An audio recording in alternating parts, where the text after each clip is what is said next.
और तुम्हारे दिमाग की जो नफरत है वो खत्म होगी। पूरे पार्लिमानी इंतखाबात में मजलिस-ए-इत्तेहादुल मुस्लिमीन ने सिर्फ 3 पार्लियामेंट की सीट पर इलेक्शन लड़ा। हैदराबाद, औरंगाबाद और बिहार से किशनगंज की पार्लियामेंट की सीट पर मजलिस ने इलेक्शन लड़ा। अल्हम्दुलिल्लाह हैदराबाद और औरंगाबाद की सीट पर मजलिस को कामयाबी मिली। किशनगंज में सीमांचल की वो पसमानदा सरजमीन पर हमने जाकर मुकाबला किया। अख्तरुल ईमान की क़ियादत में हमारे उम्मीदवार थे और अख्तरुल ईमान ने 3 लाख वोट हासिल किए और जेडीयू नीतीश कुमार की पार्टी ने 3,25,000 वोट हासिल किए और कांग्रेस पार्टी के उम्मीदवार ने 3,50,000 वोट हासिल किए।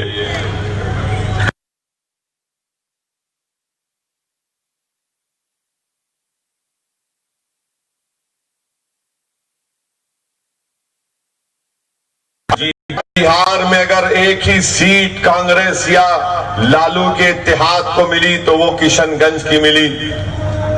अब बताओ कि क्या मैंने वोट काट कर वहां पर बीजेपी को कामयाब करवाया? मेरे अजीज दोस्तों और बुजुर्गों, कांग्रेस पार्टी का दिमाग और उनकी सोच ये है कि हिंदुस्तान की जमहूरियत में, भारत की जमहूरियत में वो हरगिज इस बात को पसंद नहीं करते कि कमजोर तबकात की एक आजाद सियासी क़यादत उभरे। वो हरगिज इस बात को पसंद नहीं करते कि दलित, आदिवासी और मुस्लिम अक़लियत के उम्मीदवार उनके प्लेटफॉर्म को छोड़कर किसी और सियासी पार्टी के प्लेटफॉर्म पर कामयाब हो जाए। और यही वजह है कि कांग्रेस पार्टी ने हमेशा किसी भी गरीब और कमजोर तबकात की एक आजाद सियासी आवाज को भरने नहीं दिया। और यही वजह है कि आज मजलिस उनकी मुखालिफत करती है। मेरे अजीज दोस्तों और बुजुर्गों, ये कांग्रेस पार्टी के लोग जो मुझ पर इल्जाम लगाते हैं, बताओ तुम्हारा उस वक्त का सदर जनाब राहुल गांधी अमेठी से क्यों हारे और वायनाड से क्यों जीते? अमेठी में को मैं गया था क्या? अमेठी को क्या वहां पर शेरवानी गई थी?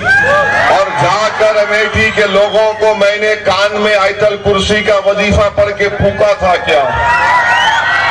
अमेठी जो तुम्हारी खानदान की विरासत, अमेठी जो तुम्हारा गढ़ माना जाता था, वहां पर बीजेपी कामयाब हो गई। राहुल गांधी केरला वायनाड को गए, वायनाड को क्यों गए और वहां पर कामयाबी क्यों मिली?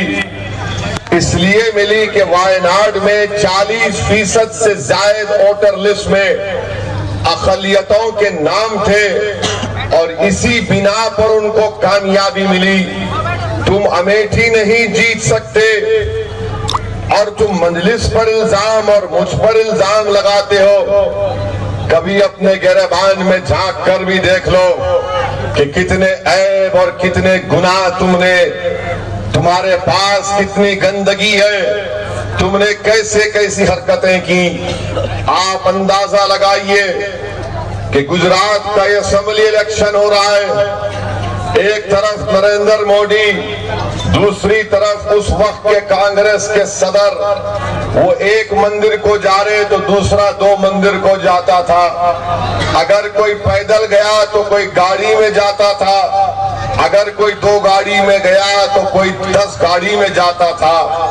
ऐसा लग रहा था कि कंपटीशन हो रहा है। तो आखिर में नरेंद्र मोदी ने फैसला किया कि मैं अब पानी पर प्लेन को उतार कर मंदिर को जाऊंगा। फिर भी गुजरात हार गए। क्या मैं गुजरात में इलेक्शन लड़ा जाकर, क्या गुजरात के असेंबली इंतखाबात में मैंने हिस्सा लिया, क्या मजलिस ने वहां पर अपने उम्मीदवार खड़ा किए? मेरे भाई, अवाम में इनका एतमाद। आज गुजरात के भरूच कांग्रेस के एक बहुत बड़े लीडर का जिला है। वहां के जिम्मेदार महीने में 2-2 मरतबा हैदराबाद को आकर मुझसे मुलाकात करते हैं और कहते हैं कि असदुद्दीन ओवैसी आओ एक मरतबा गुजरात को। अहमदाबाद से नौजवान कई मरतबा दिल्ली और हैदराबाद आकर मुझसे मुलाकात की और कहा कि ओवैसी एक मरतबा अहमदाबाद को आओ। और मैं जब उनसे पूछता हूं कि क्यों तुम मुझे बुलाना चाहते हो गुजरात को, जहां पर पिछले 30-35 साल से एक भी मुस्लिम अक़लियत का एमपी कामयाब नहीं हुआ, तो आपको मालूम वो लोग क्या कहते हैं? वो लोग कहते हैं कि असदुद्दीन ओवैसी यही कांग्रेस की वजह से 30-35 साल से एक मुस्लिम अक़लियत का एमपी कामयाब नहीं हुआ।